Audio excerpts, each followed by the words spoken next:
Assalamualaikum warahmatullahi wabarakatuh. Perkenalkan, nama saya Muhtegar Falilham dari kelas 10 IPA 1 SMA Negeri 1 Topoyo.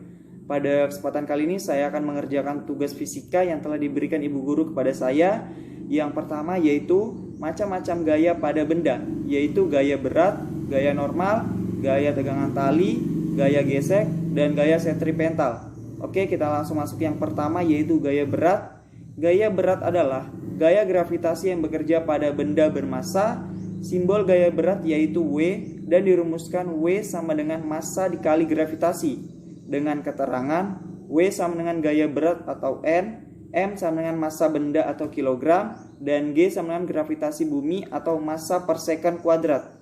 Gaya berat bekerja pada titik pusat massa dan arah gaya selalu menuju ke pusat bumi. Contohnya, ada sebuah balok di atas meja. Karena balok itu titik massanya di tengah, maka gaya berat itu dimulai dari tengah dan mengarah ke pusat bumi yang kedua.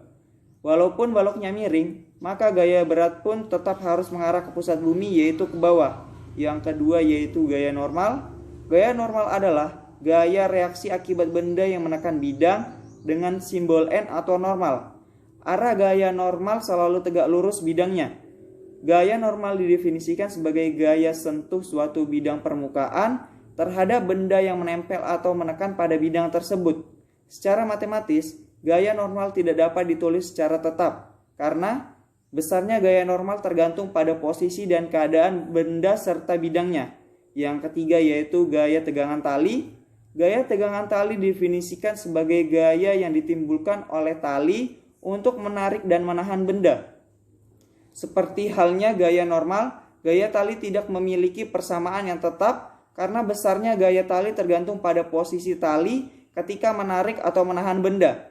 Contohnya, 3 buah balok dihubungkan oleh tali 1 dan tali 2. Selanjutnya, ketika balok tersebut ditarik oleh gaya sebesar T sehingga menyebabkan tali menjadi tegang. Yang keempat yaitu gaya gesek. Gaya gesek didefinisikan sebagai gaya sentuh antara dua bidang permukaan, yaitu permukaan benda dan permukaan bidang lintasan yang timbul karena adanya kekesaran permukaan bidang tersebut.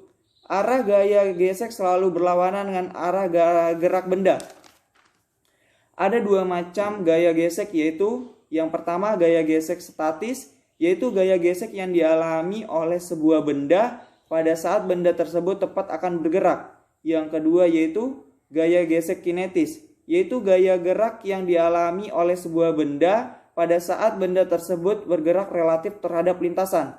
Dan yang terakhir yaitu gaya sentripetal.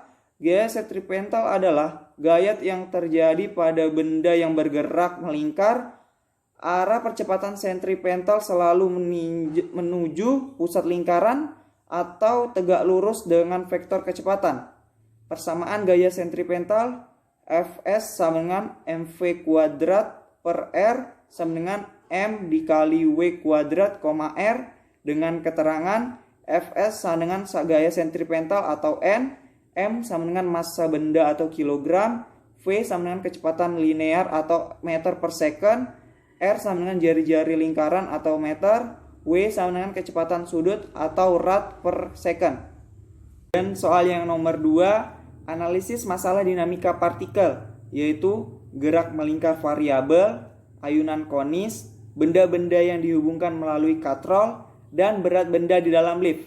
Oke, kita langsung saja masuk yang pertama, yaitu gerak melingkar vertikal.